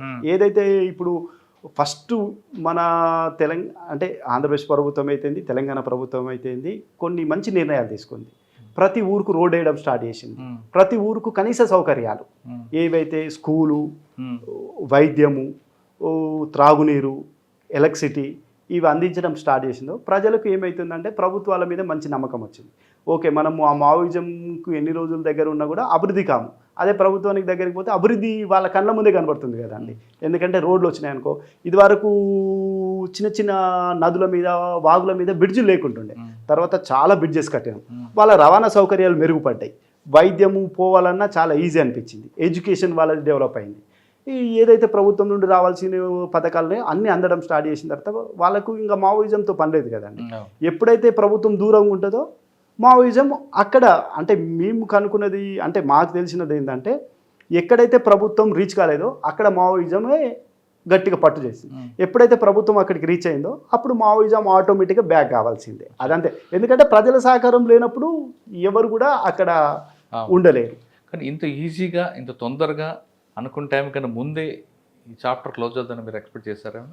చేసినామండి. ఎందుకంటే ప్రజల కూడా వాడకుండా ప్రజలలో మార్పు వస్తుంది అనేది అయితే మాకు కనబడేది. ఏదైతే ఇప్పుడు తెలంగాణ ప్రజలలో ఏ విధంగా మార్పు వచ్చిందో ఛత్తీస్గఢ్ ప్రజలలో కూడా అదేగా మార్పు వస్తుంది అనేది మాకు కనబడేది. ఎందుకంటే వాళ్ళు కూడా అభివృద్ధి కోరుకుంటుండ్రు అనేది మాకు తెలిసిపోయింది అన్నట్టు. ఎందుకంటే మా మాట్లాడిన ప్రజలతోని ఇప్పుడు ఛత్తీస్గఢ్ నుండి తెలంగాణకు వచ్చిన తర్వాత మంచి రోడ్లు ఉన్నాయి, మంచి వైద్య సౌకర్యాలు ఉన్నాయి. ఇవన్నీ చూసిన తర్వాత అరే మా దగ్గర కూడా ఇట్లా ఉంటే బాగుండు, మాకు కూడా ఇవన్నీ ఫెసిలిటీస్ ఉంటే మంచిగా ఉండు అనే మార్పు అయితే వాళ్ళ దాంట్లో వచ్చింది అన్నట్టు. అంటే ఎలా సాధ్యమైందండి ఇవి? ఎందుకంటే టాప్ క్యాడర్ అంతా కూడా తెలంగాణకు వచ్చారు, మీరు ఎక్కడ కూడా ఎన్కౌంటర్ చేయలేదు, ఏం చేయకుండా అసలు ఎలా సాధ్యమైంది ఇది? ఇంకా మా పై అధికారుల యొక్క కృషి వల్లనే ఇదంతా జరిగింది. ఓకే, మార్చి 31 ముందే మొత్తం ఇష్యూని క్లోజ్ చేశారు. లొంగిపోయిన వాళ్ళందరూ కూడా మీరు వాళ్ళకు ఉద్యోగాలు ఇవ్వడం, గిరిదర్శన్ కార్యక్రమం పెట్టారు. ఆ గిరిదర్శన్ కాన్సెప్ట్ సక్సెస్ అయిందా లేకుంది? అంటే ఇప్పుడు మనం ఏం చేసినామంటే ఇప్పుడు వీళ్ళకు ఫస్ట్ ఉపాధి చూపెట్టాలంటే వీళ్ళను ఎక్కడో హైదరాబాదుకో వేరే దగ్గరికి పంపిస్తే వీళ్ళు ఉండలేరు. ఎందుకంటే ఈ గిరిజన ప్రాంతానికి అలవాటు పడ్డ వ్యక్తులు గిరిజన ప్రాంతాలలో ఉండడానికే ఇష్టపడతారు అన్నట్టు. దాంట్లో భాగంగా మేము మొదటి ప్రయత్నంగా గిరిదర్శక్ అని మా పై అధికారులు ఒక ప్రోగ్రామ్ అయితే స్టార్ట్ చేసారు. ప్రజెంట్ అయితే అది భద్రాద్రి కొత్తగూడెం డిస్టిక్లో ఇంప్లిమెంట్ అవుతుంది. ఈ రానున్న రోజులలో దీన్ని ఇంకా వేరే ఏం చేస్తారండి వాళ్ళు భద్రాచలంలో? వీళ్ళకి మొత్తం ఏం చేసినామంటే ఒక 10 మంది సెలెక్ట్ చేసి మా దగ్గర 3 పర్యాటక ప్రాంతాలు ఉన్నాయి. 1 కిన్నెరసాని, 2 భద్రాచలం టెంపుల్, 3 పర్ణశాల. ఇక్కడికి వచ్చే టూరిస్టులకు వీళ్ళను గైడ్గా ట్రైనింగ్ ఇచ్చాం ఫస్ట్. అంటే వచ్చిన టూరిస్టులకు ఈ విశిష్టత చెప్పే విధంగా వీళ్ళకి ట్రైనింగ్ ఇచ్చి వచ్చిన టూరిస్టులతో వీళ్ళు మాట్లాడి వాళ్ళకు ఇక్కడ జరిగే ఈ ప్రాంతం ఎట్లుంటుంది అనే దాని మీద వాళ్ళకు గైడ్ చేసే విధంగా ఒక ప్రయత్నం అయితే స్టార్ట్ చేసినాం. ప్రజెంట్కి అయితే ఇది రన్ అవుతుంది. అంటే వాళ్ళు ఇటువైపు వస్తున్నారా, గట్టే ఆలోచనతో ఉన్నారా? లేదు, ఇప్పుడు ఎవరైనా ఆలోచన మారిపోయింది. ఎందుకంటే ఇప్పుడు తెలంగాణకు వచ్చి ఇప్పుడు ఛత్తీస్గఢ్ నుండి చాలామంది క్యాడర్స్ తెలంగాణలో సరెండర్ అయ్యింది. వాళ్ళు తెలంగాణకు వచ్చిన తర్వాత తెలంగాణ గవర్నమెంట్ ఇచ్చే ఫెసిలిటీస్ చూసిండ్రు, తెలంగాణ ప్రాంత అభివృద్ధి చూసిండ్రు. ఈ 2 చూసిన తర్వాత మా ప్రాంతం కూడా ఇట్లా అభివృద్ధి చెందితే బాగుండు అనే దాంట్లో అయితే వాళ్ళు ఉన్నారు. ఏదైతే పెద్ద పెద్ద క్యాడర్లో ఉన్నో కూడా వాళ్ళు అదే దాని మీద ఉన్నారు. ఉండి వాళ్ళు మా ప్రాంతాన్ని కూడా అట్లా చేయాలనే కాన్సెప్ట్ ఉన్నారు. కాబట్టి మళ్ళీ మావోయిజం సైడ్ పోరు అనేది మాత్రం మాకు నమ్మకం కలిగింది. అంటే వాళ్ళు బయటకు వచ్చినా వాళ్ళ మీద వాచ్ ఉంటుంది ఖచ్చితంగా. ఎందుకంటే ఇప్పుడు బయటకు వచ్చిన తర్వాత మళ్ళీ వీళ్ళకి ఏదైనా ఇబ్బంది ఉందనుకో మళ్ళీ దళాలు ఫామ్ చేసే పరిస్థితి ఉంటుంది. కాబట్టి వీళ్ళ మీద వీళ్ళు పూర్తిగా మారే వరకు అయితే మేము వాచ్ ఉంటుంది. మావోయిజం లేకపోబట్టి అడవుల్లో గంజాయి పండిస్తున్నారని కొన్ని వార్తలు వస్తున్నాయి. వాళ్ళు ఉంటే బాగుండని అని కూడా కొంతమంది ఆఫీసర్ కూడా ఒప్పుకుంటున్నారు. అది కరెక్ట్ అంటారా? అంటే గతంలో ఏబీ ఏరియాలో ఈ గంజాయి పండించే దాంట్లో వాళ్ళు మావోయిస్టులు వాళ్ళని పిలిచి కొంత వాళ్ళను థ్రెటన్ చేయడం, ఇట్లాంటిది చట్ట వ్యతిరేక పనులు చేయడం అనేది అక్కడ జరిగింది. వాళ్ళు వెళ్ళిన తర్వాత ఇప్పుడు ఒరిస్సా బార్డర్లో ఎక్కువ గంజాయి పండిస్తున్నారనేది కొంత సమాచారం ఉంది. ఇది మళ్ళీ ఛత్తీస్గఢ్కు రాకూడదంటే మేము ఏదైతే పాత ఇన్ఫార్మర్ వ్యవస్థ ఉందో దాన్ని ఇంకా కంటిన్యూ చేస్తాం. ఒకవేళ ఛత్తీస్గఢ్లో కూడా ఇట్లాంటి పరిస్థితి ఉందంటే మాత్రం ఛత్తీస్గఢ్ గవర్నమెంట్ ముందే అలర్ట్ చేసి దీన్ని అక్కడ ఆ పరిస్థితి రాకుండా చూస్తాం అనేది నమ్మకం అయితే మాకు ఉంది. ఓకే, భద్రాచలం అంతా గేట్ ఉంది, ఆ గేట్ ఎప్పుడు క్లోజ్ ఉండాలంటారు. ఆ గేట్ ఓపెన్ చేస్తే గంజాయి బయటకు వస్తుందని. ప్రజెంట్ ఏదైతే భద్రాచలం గేట్ ఉందో ఒకటే బ్రిడ్జ్ ఇది. ఈ బ్రిడ్జ్ మించెల్లే దాటి వెళ్తుంది అనేది ఒకప్పుడు బాగా ఉంటుండే. కానీ ఈ మార్గం కాదు, ఇప్పుడు చాలా మార్గాలు ఉన్నాయి. ఈ మార్గం టైట్ ఉన్నప్పుడు ఇంకో మార్గంలో పోతుంది. కాబట్టి మా ప్రాంతం కాకపోయినా చెర్ల నుంచి వచ్చేది పూసుకుప్పనుండి కానీ లేదు, ఆ గేట్లకి వెళ్ళరాదు. ఇదంతా ఎక్కువ మనకు ఒరిస్సా ఏపీ బార్డర్ అంటే ఇక్కడ నుండి వచ్చిన తర్వాత 2 రూట్లు అయిపోతాయి. ఒకటేమో వయా భద్రాచలం రావచ్చు, ఇంకోటి వయా రాజమండ్రి పోవచ్చు. అచ్చా, రైట్. అట్లా మా రాజమండ్రి రావచ్చు, లేదా మీరు చెర్ల వెంకటాపురం వాజేడు కూడా ఆ రూట్ కూడా వెళ్ళొచ్చు, వెళ్ళే అవకాశం ఉంది. అంటే మాకు ఇక్కడ దాకా వచ్చిన తర్వాత మేము టైట్ చేసిన ఇక్కడ టైట్ అవుతుందంటే వాళ్ళు ఈ రూట్ రారు, ఇంకో రూట్లో వెళ్ళిపోతారు అన్నట్టు. కాబట్టి మా రూట్ల వరకు మేము ఎప్పుడు మాకు అడ్వాన్స్ ఇన్ఫర్మేషన్ పెట్టి తనిఖీలు మాత్రం చేయడం జరుగుతుంది. ఎప్పుడు అలర్ట్. మీరు డిపార్ట్మెంట్కి వచ్చిన తర్వాత ఇంటెలిజెన్స్లో ఎక్కువ కాలం పనిచేస్తారు కాబట్టి ప్రమోషన్ వచ్చింది డిఎస్పీకి భద్రాచలం వచ్చారు. సివిల్లోకి వచ్చారు కాబట్టి మీదంతా గుర్తుందా? ఇప్పుడు మళ్ళీ కొత్తగా ట్రైనింగ్ తీసుకుంటున్నారా? అంటే కొంత ఏదైతే ప్రొసీజర్స్ ఉందో మారినాయి, వాటి అన్నిటినీ తక్కువ టైంలోనే అన్ని నేర్చుకోవడం జరిగింది. ఇప్పుడు ఇబ్బంది ఏం లేదు. ఓకే, ఇంకా మనం లాండ్ ఆర్డర్ విషయం వద్దాం. భద్రాచలం లాండ్ ఆర్డర్ ఏముందండి ఇక్కడ? క్రైమ్ ఏం జరుగుతుంది ఇక్కడ? అంటే ఇక్కడ క్రైమ్ తక్కువ ఉంటుంది. అంటే క్రైమ్ అంటే పెద్దగా మేజర్ క్రైమ్ ఉండదు. ఎక్కువ మాకేముంటుంది అంటే టెంపుల్. మాకు టెంపుల్లో ఇయర్లీ 2 పెద్ద ప్రోగ్రామ్స్ ఉంటాయి. ఒకటి కళ్యాణం, రెండోది ముక్కోటి. ఈ 2 మేజర్ ప్రోగ్రామ్స్ టెంపుల్స్కు. వీకెండ్స్ కూడా టెంపుల్కు చాలామంది భక్తులు వస్తారు అన్నమాట. ఈ భక్తులకు ఎలాంటి అసౌకర్యం కలగకుండా ప్రతిదీ ముందు జాగ్రత్త తీసుకుంటాం. వీళ్ళకి ఎలాంటి లాండ్ ఆర్డర్ సమస్య రాకుండా, అంటే పిట్ ప్యాకెట్స్ ఎక్కువ వీళ్ళకు ఇక్కడికి వచ్చే భక్తులకు చిన్న చిన్న అవి వాళ్ళను కూడా మేము కంట్రోల్ చేయడం జరిగింది. ఇక్కడికి వచ్చే భక్తులకు ఎలాంటి ఇబ్బంది కాకుండా వచ్చిపోయేది అన్నీ కూడా మేము సాఫీగా జరిగే విధంగా చర్యలు తీసుకుంటాం ఇప్పటికీ. నెంబర్ 2 ఇందులో ట్రాఫిక్. ఈ భద్రాచలం ట్రాఫిక్ కూడా ఇది అంత మేజర్ ట్రాఫిక్ కాదండి, చాలా తక్కువ ఉంటుంది. మాకు ఎక్కువ ఏంటంటే టెంపుల్కి వచ్చే వెహికల్స్ ఎక్కువ ఉంటాయి. ఈ టెంపుల్కి వచ్చే వెహికల్స్ ఎక్కువ ఉంటాయి కాబట్టి టెంపుల్ రూట్స్ సపరేట్ ఉన్నాయి మాకు. కాబట్టి ట్రాఫిక్తో పెద్ద ఇబ్బంది ఉంటుంది. ట్రాఫిక్ ఇప్పుడు కూడా మాకు భద్రాచలంలో ట్రాఫిక్ అనేది ఇబ్బంది తక్కువ. ఒకప్పుడు ఎట్లా ఉంటుందంటే మాకు గోదావరి మీద ఒకటే బ్రిడ్జ్ ఉంటుంది. మెయిన్ ఈవెంట్స్ అప్పుడు ఆ ఒక్క బ్రిడ్జ్ మీదనే కొంత ప్రయాణం ఇబ్బంది కలుగుతుండే కాబట్టి ట్రాఫిక్ సమస్య ఏర్పడింది. ఇప్పుడు 2 బ్రిడ్జెస్ వచ్చిన తర్వాత ఇక భద్రాచలంకి అయితే ట్రాఫిక్ ఇష్యూ అయితే బ్రిడ్జ్ ఎక్కడ వచ్చింది? ఇప్పుడు ఆ 2 బ్రిడ్జెస్ ఉన్నాయి. అంటే ఇన్నో అవుట్ ఉన్నాయి ఇప్పుడు మాకు. కాబట్టి ఇక ట్రాఫిక్ సమస్య అయితే మాకు భద్రాచలానికి లేదు. సార్ ఫైనల్గా చెప్పండి, ఇంటెలిజెన్స్లో కిక్ వచ్చే పనులు జాబ్ చేశారు మీరు. ఇక్కడ నాకు కిక్ రావాలని, మరి ఇప్పుడు లాండ్ ఆర్డర్లో కిక్ వస్తుందా? లాండ్ ఆర్డర్లో కూడా మంచి కిక్ ఉంటుంది. ఏదైతే అన్డిటెక్టబుల్ క్రైమ్ ఉంటుందో దాన్ని డిటెక్ట్ చేయగలిగితే అందులో కూడా కిక్ వస్తుంది. మరి తీసారా? ఇప్పుడు నేను వచ్చి 2 months అవుతుంది కాబట్టి మాకు ఇన్వెస్టిగేషన్ కొద్దిగా, ఇప్పుడు సూపర్వైజర్ ఆఫీసర్ కాబట్టి ఇన్వెస్టిగేషన్ కొంత తక్కువ ఉంటుంది. బట్ మా వాళ్ళతో సూపర్వైజ్ చేయించి అట్లాంటి కిక్ ఉన్నాయా ఇక్కడ? అలాంటివి ఏ కేసులు ఉంటాయి, చేస్తాం అవి కూడా. భద్రాచలానికి రాములవారే కాదు, ఇక రకరకాల కార్యక్రమాలు కల్పిస్తుంటాయి. ఒకప్పుడు ఇది మావోయిస్టులకి ఒక షెల్టర్ జోన్, అది కమ్మేపి కాదు పూర్తిగా క్లోజ్ అయిపోయింది. నెక్స్ట్ గంజాయి, ఆ గంజాయి కూడా ఇటు కాదు, ఇంకో వేరే రూట్లు కూడా ఉన్నాయి. ఇప్పుడు మేము భద్రాచలం టైట్ చేస్తే వేరే రూట్లు ఎంచుకుంటున్నారు కాబట్టి ఖచ్చితంగా భద్రాచలం వైపు గంజాయి స్మగ్లర్ రాకుండా ఉండడమే మా జయం అంటున్నారు అరుణ్ కుమార్ గారు. అయితే కిక్ విషయంలో అక్కడికన్నా ఇక్కడే ఎక్కువ కిక్ ఉంటుంది. పాత కేసులు తిరగదోడి అందులో నిందితుని పట్టుకుంటే అందులో మజా వేరు ఉంటుంది అంటున్నారు అరుణ్ కుమార్ గారు. ఇది వారం అరుణ్ కుమార్ గారు ఎక్స్క్లూజివ్ ఇంటర్వ్యూ. వచ్చే వారం మరో గెస్ట్తో మళ్ళీ కలుద్దాం. అంతవరకు నమస్తే. Thank you very much. Me kick success అవ్వాలని కోరుకుంటాను. Thank you.